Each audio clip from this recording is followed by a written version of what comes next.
Thank you for being on the show, Antoinette. Is it Rose? Antoinette Roze. Yep. Antoinette Roze, speaker agent and host at speakerbooker.com. And very fascinating what you're doing, Antoinette. And I wanted to have you on the show because so many of us agency owners, we're marketers, and we're always looking for that opportunity on how we can stand out and do better marketing. Getting up on stage is just the ultimate street cred that you can get to be, you're the authority figure in the niche. So, we're after that, but there's no structured way of getting to that. And that's why, I wanted to talk to you and kind of figure that part out. But before we get into that, I want to kind of figure out who Antoinette is and how did you, I know you've been doing a lot of this work at a very high level, a big, massive level, production and booking stages and all of that stuff. So tell us a little bit about your inception story. Where did you start out from and how did you get into booking stages for entrepreneurs? Yeah, good stage. I mean, good question. And do I say your name right? Asfar? Azar, yes, you got Azar. Azar. I'm trying to make it too fancy. Azar. That's a great name. it. Great question, Azar. And it starts pretty young, which I won't bore you guys with all the details, but went through some pretty tragic things at a pretty young age and decided that the power of your voice is the single most powerful tool that you have. And I set out in my young teen years to make sure that my life was empowering other voices. Didn't know how I was going to do that, obviously, back then. I first stepped into my whole college career was business management, computer information sciences, and marketing and PR. Didn't know what I was going to do with it. But what Mhm. that evolved into was producing very large scale events, putting speakers from all over the world onto my stages. Loved doing that. I did that for about 18 years. And then I decided that that wasn't enough. That my stages weren't enough stages to put speakers onto. So then I started my agency, and that was about going on 9 years ago now. Wow. You just pass over that experience that you just talked about, 18 years of experience inside the industry. That's huge, right? And that's what you're bringing to the table here.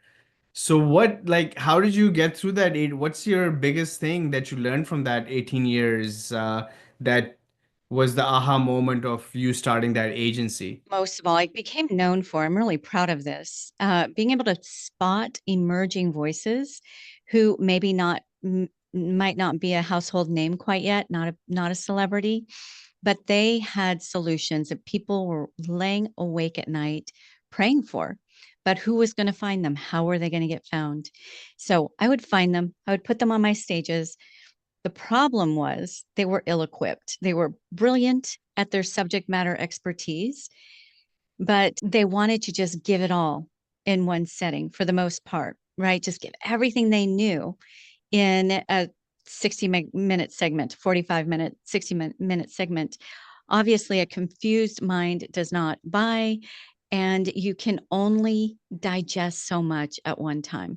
So I realized they had absolutely no clue about how to go about making a prosperous, profitable speaking career. And I knew how to do that for them. So that's what stepped me into my agency work. Another thing that they would do is not charge enough or not charge at all or charge way too much because they heard somebody else is making $20,000 a talk and they certainly hadn't earned that position quite yet. They were just all over the place. There was no kind of synchronicity in their journey, and I knew I could help them with that. So Love it. And how long has it been since you've been a speaker agent now? right about 9 years. 9 years. And who's the most exciting person you've put up on stage? Oh my goodness. Okay, there's a lot of really fun ones. Some you may not even know of unless you're in that particular niche. But one is an Italian oncologist. His name is Dr. Tullio Simoncini. His English was not great, but he was so fun and so funny and so engaging, and his message was so important that we were able to coach him and get that message out there. And he literally had lines all around the convention center, Wow. going out the convention center door. When all around is a little bit of a exaggeration, but going out the consent, I have pictures of people just wanting to shake his hand and meet him. He was just that dynamic. Those kinds of voices really, really excite Mm. me. I've done some big names. I have NDAs with some of the bigger names, but they don't excite me as much as those voices that have serious solutions, and they haven't necessarily, they're not as easy to find. Love it. Love it. All right, so let's get into our three more questions. My question number one for you is, what's the secret to landing high value stages and consistently? Such a good question, because it's completely polar opposite of what most people think. I'm kind of talking against myself because I am a speaker agent, but that is not the solution. To land a speaker agency or even a bureau is not the end all be all. It's part of a bigger ecosystem, a bigger equation, and you need to have that holistic equation in order to really make it and ascend to that higher level speaker life that most of us get into it for, right? Where you have the time freedom, the financial freedom. It is one of the greatest lives that in my book that are out there. But it's, if it was easy, would Mm. everybody would be doing it. It is some hard work. Even Tony Robbins himself, it took him 10 years to even get recognized, and then 12 years before you started knowing, oh, there's a Tony Robbins out there. It doesn't take that long anymore, especially if you've got the right people on your side. But the overriding message is, if you're going to do it, and be serious about it. Treat it like a business. So that's my answer. Treat it like a business. Commit to it. Exactly. Commit to it. And as if you were going to open a store or any other business, have a business plan, have a team, be willing to make those investments, knowing you may not see a return on those investments for a year to 2 years. If you were to buy a franchise, they tell you 4 years. But Mm. for a speaker business, if you're out there getting pitched and pitching yourself, then you can really make it happen within a year to 2 years Yeah, maximum. I love that. If you're going to do this, be consistent and commit to it, and then everything else can follow. Right. That's a great tip. So here's another question for you. Uh, how can I turn, like, I wanna, like, when I wanna talk and, I wanna be memorable. What's the easy tip to turn a conversation into a memorable conversation? Such These are great questions, Azar. Okay, stop talking to an audience. Speak to one person that you know you can transform. Have that person so clear in your head. As a matter of fact, tape them to the back of your computer screen so that every time you write your messaging copy, when you're creating a new talk, when you're writing a book, whatever it is, it's speaking to that one person. When you speak to one, you speak to those who actually need you. So that you want to build a relationship. And let's say, Azar, you and I, we're out to a business lunch, right? We're talking, and you keep looking over my head and looking around and not really engaging with me. How much of a relationship, business relationship, are we going to build? Not much, because I'm just going to feel like he's sort of interested in me, but not really. Hmm. That's the same when you're on stage. People need to feel talked to, not talked, or talked with, not talked at. So Hmm. when you have that one person, you understand their pains, you understand the solutions you can bring them. First of all, you don't get nervous. When was the last time you got nervous talking to a friend about a solution you knew would help them? It becomes Hmm. more about them, less about you. You're communicating, you're building a relationship. That's my first piece of advice. The second piece of advice is focus in. If you have 45 minutes or an hour, don't try to do too much within that 45 minutes to 1 hour. You want them to walk away with at least just one win. If they get that one win, they're going to chase after you for that second win. Don't pour the whole pot of pasta. I'm very Italian. Don't pour that whole pot of pasta on their head. They really just want that one delicious bowl of, your grandmother's secret sauce. And once they eat that up and it's nourished them and they feel fully served, then they'll go back for that second bowl. But when you just too much too soon, what do you leave the audience? Oh my gosh, that was wonderful, but too much, too much. Then they won't remember you. They'll think, yeah, Czar, he was great. I enjoyed it. I can't remember really what he was talking about, but when you hit on one thing, they'll, oh yeah, he taught me this. I went out and implemented it, and it really had results. You need to go hear Hmm. him. You need to go hear him talk. So make a genuine connection with your audience. Really be there for them and not just be there, 50% of the time, and then also give them one thing that they can take and execute on so that they can come back for more. So I love it. It's very simple, to the point. And how what do you think about, so I get the point of being up on stage. What about a virtual stage in this day and age? Like, is that equal to being in a physical room? Where do you stand on that? Hence, obviously, I think for corporate trainings, virtual and remote is very powerful. I don't think anything really takes place of being in person, getting to shake hands, being in their orbit that can feel your energy. But remote isn't going to go anywhere fast. I was reading an article. It was either Forbes or Fortune 500. This was about 2.5 years ago. I read this article. I wish I would have saved it. But essentially, what this article said was what the pandemic did for the world at large is it catapulted us. They either said 20 or 30. I'm going to find this article Mm. into the future, 30 years into the future in the meetings and speaking spaces. So it was actually been a big gift for we speakers out there because it's really opened up the opportunities for you to speak. What I would caution is discounting too much just because it's a virtual or remote event.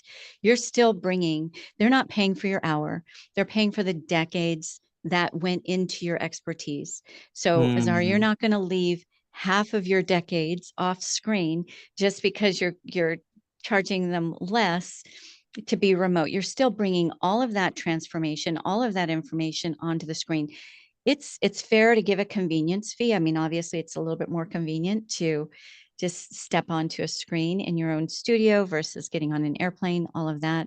But as far as the opportunity, it's wide open. A lot of corporations now have hybrid teams where some are on the location and some are off-site, and they still need to have their quarterly meetings, those kinds of things, and they'll pay you just as much to Hmm. deliver those trainings remotely. Yeah. So focus on them. If you get a remote opportunity, put as much as, or if not more, on the remote opportunity, because now you have an opportunity to be comfortable, but also bring in your expertise, your decades of experience into a very digital world where I feel you can do a lot more in some cases, right? You have more control over the environment.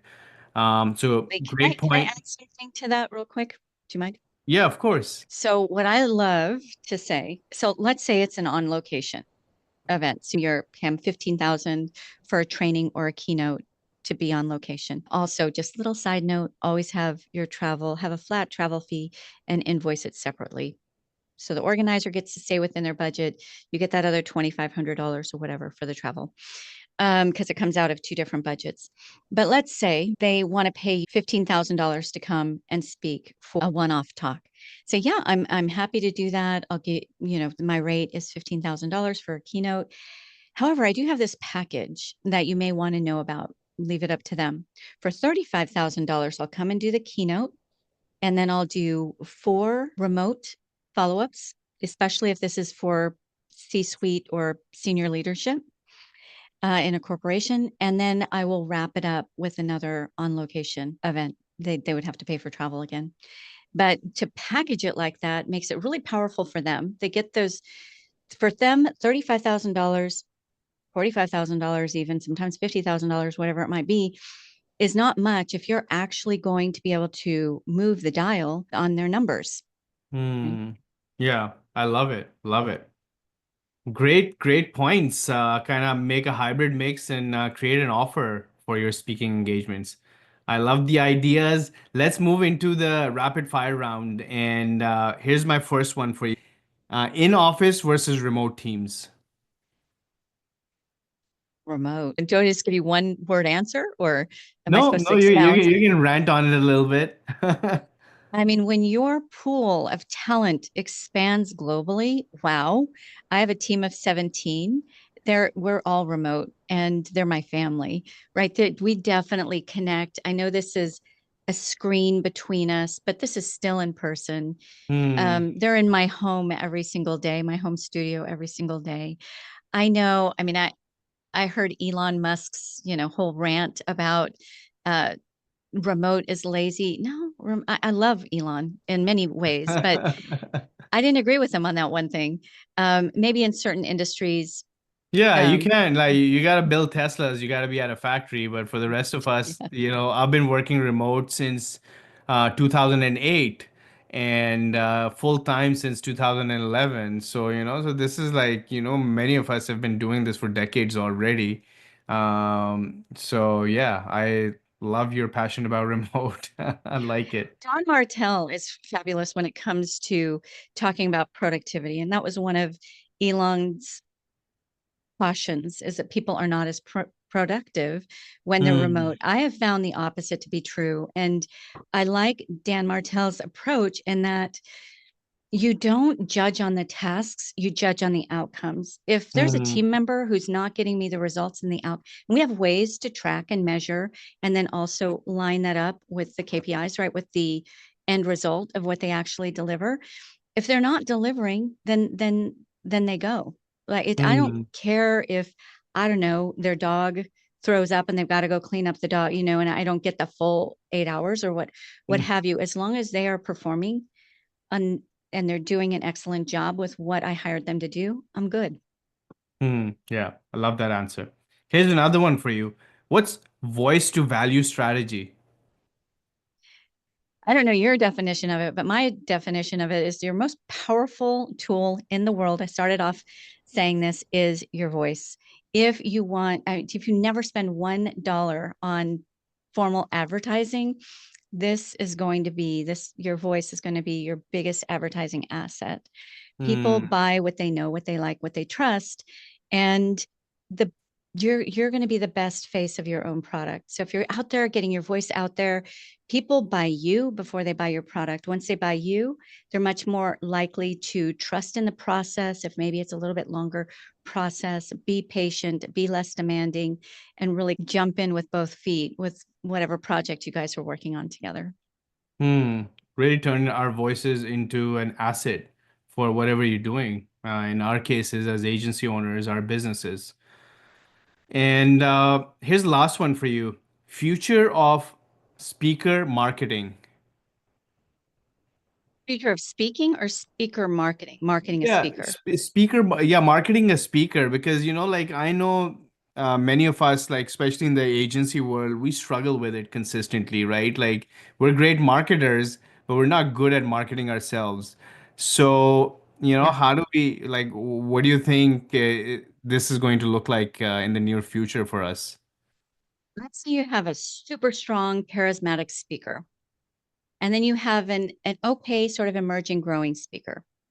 The super strong, charismatic speaker is just kind of flying by the, just kind of flittering along, just flying by because they're just so fabulous, right? Hmm. And it's Hmm. kind of haphazard. Whereas the more emerging speaker gets serious about the business, they have systems and processes and consistencies and redundancies in place, and they are the ones that are going to be making those seven figure consistent years, while the other one is just like, huh, why isn't my phone ringing? Right. I mean, when you get to celebrity status, that changes a little bit. But just because you are a strong speaker does not mean you're going to have a strong speaking business. It is a business. If you treat it Hmm. like a business and you're consistent and you clock in the hours, or you hire an assistant to clock in those OA, we have OAs, outreach assistant hours, and treat it as though it's not a side hustle, it is an actual business, then you can't not make it. Hmm. Yeah, I love it. Simple, where you started from. Take it seriously and you'll get results. How do like if for someone who does not want to do it themselves, how do they reach out to you? I think speakback.com or speakerbooker.com. We can reach out to you over there. Thank you for that. So speakpact.com is my podcast. Please come and check it out because if you are an emerging speaker or an established speaker, you will get tons of value out of it. And you can find that through speakpact.com. Pact is PACT, as in our pact together to make a greater impact in this world through the power of our voice. I'm also on I'm on YouTube, YouTube newly, kind of a baby in YouTube, but we're on Amazon, Spotify, all the biggies. If you want to be interviewed, to be included in my roster, there's no cost. You just need to qualify. And you can go to speakerbooker.com, and let me interview you and we'll get you onto my roster. Love it. Thanks so much for doing the show, Antoinette. And we'll put this up real soon. And I think a lot of people are going to get a lot of value from this and reach out. I know I'm reaching out because New Year, new speaker gigs, here I come. All right. We'll talk to you And soon. Mazar, thank